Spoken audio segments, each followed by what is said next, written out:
Hello everyone. आज हम बहुत इम्पोर्टेंट टॉपिक के ऊपर बात करने वाले हैं, डेट इज कैलकुलस।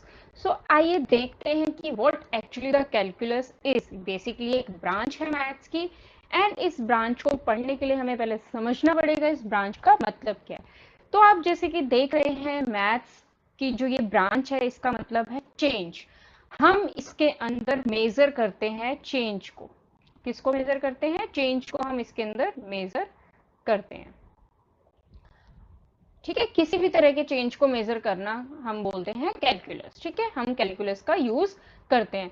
अब इस कैलकुलस में हम दो बहुत इंपॉर्टेंट जो हैं इसके टॉपिक्स को करते हैं, दैट इज डेरिवेटिव, जिनकी हेल्प से हम चेंजेस मेजर करते हैं, और इंटीग्रल। दो तरह के हमने चेंजेस देखते हैं कि कोई जो चीज है कितनी तेजी से बदल रही है, और या कोई कैसे एक्यूमुलेट, कितनी एक्यूमुलेट कर रही है।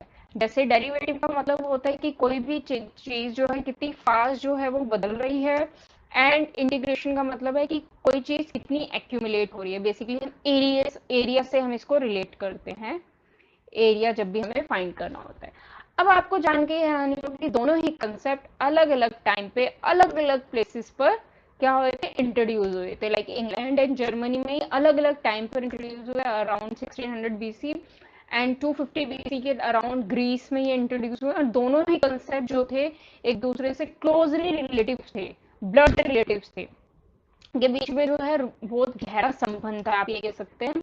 एंड इनके आने के बाद फिजिक्स एंड मैथ्स में एक बहुत रेवोल्यूशनरी चेंज आया। ठीक है, अब इन दो टॉपिक्स को करने से पहले हमें समझना होगा एक बहुत important topic, that is limit, जो हम क्लास 11 से स्टार्ट करते हैं पढ़ना, क्योंकि एक बेस है, हम इसे बोलते हैं बेस। अब देखिए, लिमिट्स का मतलब क्या है। जिसे कहते हैं ना, अपनी लिमिट में रहो, अपनी हद में रहो, उसको क्रॉस मत करो, उसको अचीव मत करो। तो यहाँ पे भी लिमिट का यही मतलब है कि अब देखिए क्या है, बेसिकली हम बात करते हैं फंक्शन की। तो फंक्शन में ऐसी क्या वैल्यू डाले, मतलब उस एक, जैसे मान लो मैंने बोला कि x इज इक्वल टू 1 पे कोई वैल्यू डालनी है। हमें देखना है कि x इज इक्वल टू 1 पर कोई भी फंक्शन कैसे वेरी कर रहा है, कैसे बदल रहा है, अपने आप को किस तरह से चेंज कर रहा है, या कैसे उसकी वैल्यूज अप्रोच कर रहा है। तो हम बोलते हैं ना, बट हम वन को के क्या करेंगे, हम वन, जैसे मान लो कि मैंने आपको बोला किसी भी फंक्शन की वैल्यू मुझे देखनी है x पर, मतलब यहाँ पे मान लो ये 1 है, तो y पे मतलब ये यहाँ पे y है। अब मुझे यहाँ पे जो फंक्शन है, कोई भी फंक्शन है, मानो मैंने ये ग्राफ बनाया, तो मुझे क्या देखना है यहाँ पे कि x के इधर और x के राइट में एंड x के लेफ्ट में अगर हम कोई भी वैल्यू रख रहे हैं, तो वो फंक्शन कैसे बिहेव कर रहा है, उसकी वैल्यूज क्या क्या आ रही है। एग्जैक्टली वन पे नहीं देख रहे हैं हम, उसके आसपास देख रहे हैं कि वो कैसे बदल रहा है। तो आइए इसको थोड़ा सा एक क्वेश्चन की तरह हेल्प से समझते हैं लिमिट को। हमें इक्वेशन निकालनी है टेंजेंट की, एक गोल भी है कैलकुलस का, एक तरह से आप छोटा सा गोल कह सकते हैं, जो हम निकालने की कोशिश करते हैं, किसी भी कर्व की लाइन को निकालने की कोशिश करते हैं, टेंजेंट लाइन को। तो हमें एक कर्व दिया गिवन है, y is equal to x square, at 1 1 पर हमें टेंजेंट लाइन निकालनी है। तो 1 इज इक्वल टू 1 पर हमें निकालनी है टेंजेंट लाइन, मतलब यहाँ पे हमें इक्वेशन निकालनी है कि टेंजेंट की जो इक्वेशन होगी वो क्या होगी। मतलब ये कुछ टेंजेंट अगर मैं ड्रॉ कर दूं तो राइट, एक पॉइंट को टच करती है, ये एक ही पॉइंट को टच करेगी, थोड़ा सा वो बन गई है गलत। अब हमें पता है इक्वेशन ऑफ लाइन क्या होती है, y minus y one equal to m x minus x one. अब हमें पता है x क्या होता है, स्लोप होती है। अब आपको यह भी पता है स्लोप का मतलब क्या होता है, अगर हम देखें m का मतलब होता है स्लोप, बेसिकली क्या होती है, y2 minus y one and x2 minus x one. लेकिन मुझे तो सिर्फ एक ही पॉइंट गिवन है भाई, मैं कैसे निकालूंगी। तो हम क्या करेंगे, एक और पॉइंट कंसीडर कर लेंगे। ठीक है, कोई भी आर्बिट्रेरी, तो आर्बिट्रेरी जनरल जो पॉइंट बनेगा एक्स कोमा एक्स स्क्वेयर बनेगा। अगर एक्स की वैल्यू एक्स है तो वाई क्या हो जाएगा, एक्स स्क्वेयर हो जाएगा इस केस में।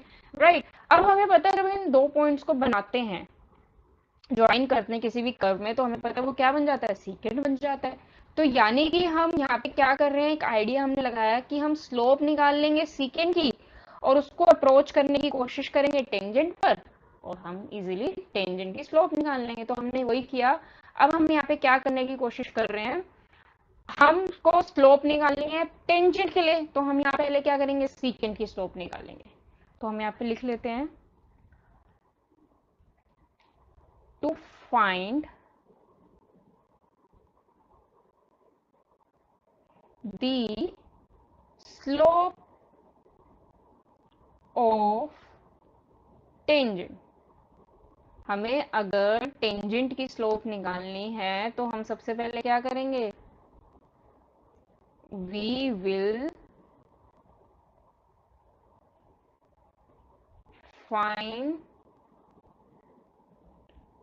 द स्लोप ऑफ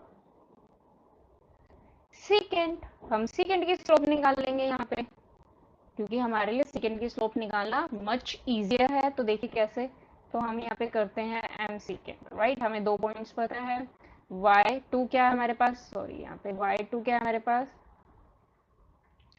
y2 आप देख सकते हैं यहाँ पे y2 क्या हो जाएगा x square and y1 1, y x2 हमारे पास x हो जाएगा एंड x1 हमारे पास 1 हो जाएगा। तो हम लिख लेते हैं x square minus 1 upon x minus 1, right. ये आ गई सेकेंड की स्लोप। चलो जी, अब देखिए, अब हमें टेंजेंट की स्लोप निकालनी है, तो हम क्या करेंगे, इस Q पॉइंट को नियर लेकर जाएंगे, मतलब इस पॉइंट को ऐसे अप्रोच करेंगे कि ये जो x है ये 1 की तरफ अप्रोच करवाएंगे।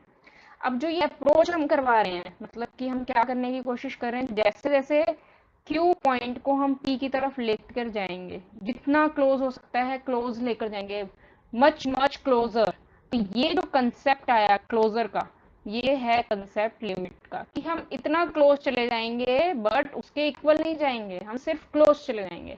अगर ऐसा होगा, as Q approaches to P, ये जो अप्रोच का मतलब है कि जैसे जैसे Q जो है वो P को अप्रोच कर रहा है, तो जो हमारी सीकेंट है, स्लोप की जो स्लोप है सीकेंट की, वो किसको अप्रोच करेगी, टेंजेंट की स्लोप को।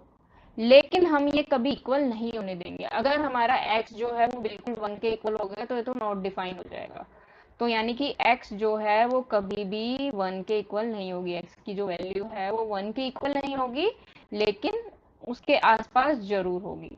ठीक है, राइट। यहाँ तक बात समझ में आई आप लोगों को। अब देखिए,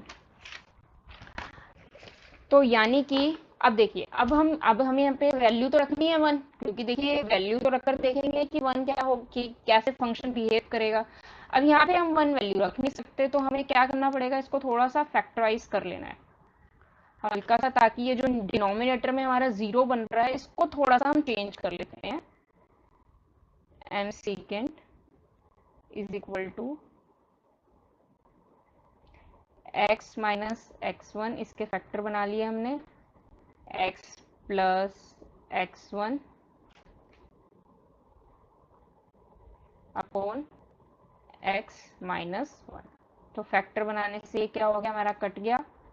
तो हमारा जो डिनोमिनेटर था, डिनोमिनेटर में जो प्रॉब्लम आ रही थी वो हमारी सॉल्व हो गई। तो ये बन गया x प्लस 1, राइट। तो यानी कि जो m सीकेंड आ गया हमारे पास, आ गया x प्लस 1 के इक्वल, राइट।